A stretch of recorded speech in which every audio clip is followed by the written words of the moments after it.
বাঙালি খানায় সবাইকে স্বাগত জানাই। আপনারা তো অনেকভাবে চিকেন রান্না করে খেয়েছেন, একবার আমার মতন করে সহজ পদ্ধতিতে আপনিও শিখে নিতে পারবেন ছোট ছোট টিপস সহ। তবে আজকে আমি এখানে চিকেন রান্না করব পুরনো দিনের পদ্ধতিতে। এত তেল মশলা কম দিয়ে কীভাবে আমি এখানে চিকেন রান্না করলাম, চলুন সেটা একবার দেখে নেওয়া যাক ভিডিওর মাধ্যমে। খেতে কিন্তু খুবই সুস্বাদু হয়েছিল। আশা করছি আজকের ভিডিওটি ভালো লাগবে। সকল বন্ধুদের কাছে অনুরোধ করছি সম্পূর্ণ ভিডিওটি দেখার। এখানে আমি বেশ কিছুটা চিকেন নিয়ে নিয়েছি। ঈষদুষ্ণ গরম জল দিয়ে বেশ ভালো করে ধুয়ে রেখেছি। এই পর্যায়ে অ্যাড করব 1 চামচ লবণ, 1 চামচ কাশ্মীরি লঙ্কার গুঁড়ো, 1 চামচ হলুদ গুঁড়ো, বেশ কিছুটা কাঁচা সর্ষের তেল। মাংসগুলোকে বেশ ম্যারিনেট করে 10 থেকে 15 মিনিটের জন্য রেস্টে রেখে দেব। আপনাদের হাতে যদি সময় থাকে তাহলে আপনারা বেশি সময় রেখে দিতে পারেন।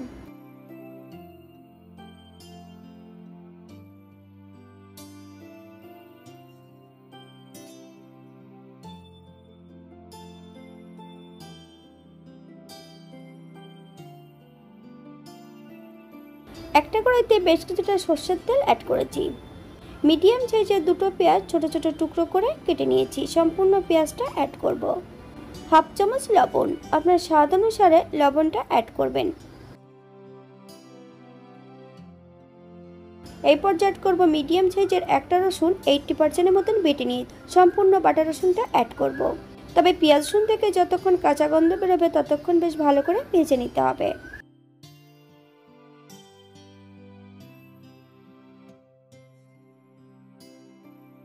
বাঙালি রান্না ঘরোয়া উপকরণ দিয়ে আপনাদের যদি রান্নাগুলো পছন্দ হয় তাহলে চ্যানেলটি সাবস্ক্রাইব করে দিয়ে পাশে থাকবেন, নইলে নিত্য নতুন রান্নার নোটিফিকেশন পাবেন না। চিকেনের অনেক ধরনের রেসিপি আমার চ্যানেলে দেওয়া আছে, আপনাদের যদি পছন্দ হয় তাহলে চ্যানেলটি ঘুরে একবার দেখে নেবেন।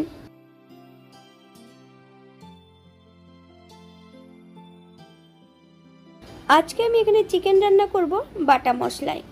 আদা, জিরে, ধনে, শুকনো লঙ্কা একই সঙ্গে বেটে রেখেছি।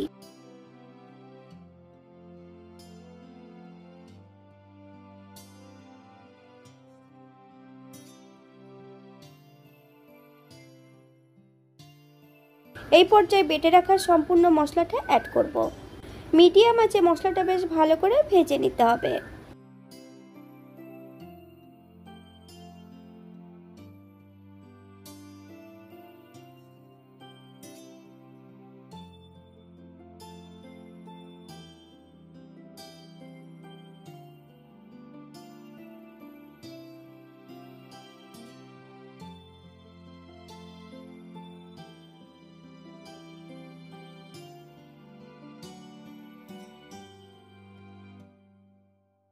মশলা কষানোর জন্য সামান্য একটু জল অ্যাড করব।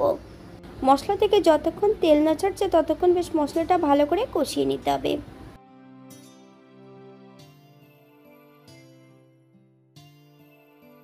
মশলা থেকে তেল ছেড়ে দিয়েছে।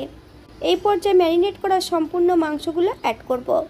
মশলা সহ মাংস দিয়ে বেশ মিডিয়াম আঁচে বেশ কিছু সময় কষিয়ে নিতে হবে।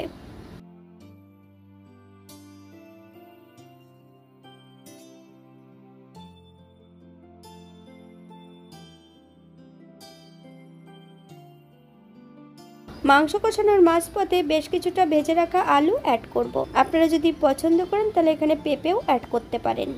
আপনারা একবার স্ক্রিনের দিকে ফলো করবেন।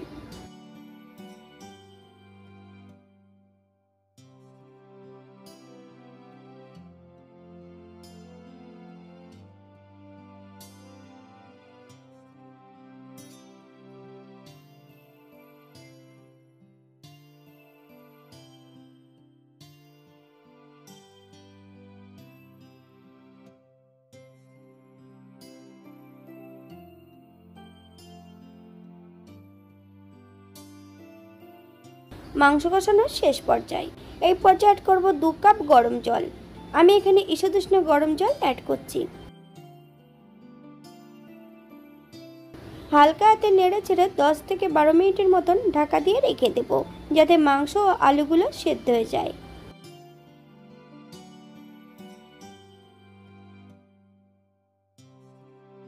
12 মিনিট পর এই পর্যায়ে একবার চেক করে নিতে হবে মাংস ও আলুগুলো সেদ্ধ হয়েছে কিনা।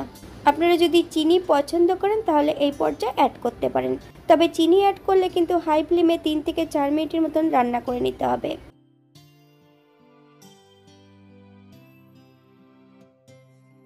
এই পর্যায়ে অ্যাড করব 1 চামচ গরম মশলা বাটা। আপনারা যদি পছন্দ করেন তাহলে পরিমাণে বাড়িয়ে দিতে পারেন। গ্যাসের ফ্লেমটা অফ করে দিয়ে 5 মিনিটের জন্য ঢাকা দিয়ে রেখে দেব। তারপর সার্ভ করব। এটা দেখতে যেমন ভারী সুন্দর হয়েছে, এটা গরম ভাতে, রুটি, পরোটা সবকিছুর সঙ্গে অসম্ভব ভালো লাগবে। আপনারা বাড়িতে একবার একই পদ্ধতিতে বানিয়ে নেবেন। তবে আজকে আমি এখানে এত তেল কম মশলা দিয়ে চিকেন রান্না করেছিলাম, খেতে কিন্তু খুবই সুস্বাদু হয়েছিল। আজকের ভিডিওটি এই পর্যন্ত। সবাই সুস্থ থাকবেন, ভালো থাকবেন। অন্যদিন নতুন রেসিপি নিয়ে আপনাদের সামনে আবার আমি হাজির হব। নতুন ও পুরনো সকল বন্ধুদের অসংখ্য ধন্যবাদ ভিডিওটি দেখার জন্য। হাতে যদি সময় থাকে তাহলে একটা লাইক, কমেন্ট, শেয়ার করবেন।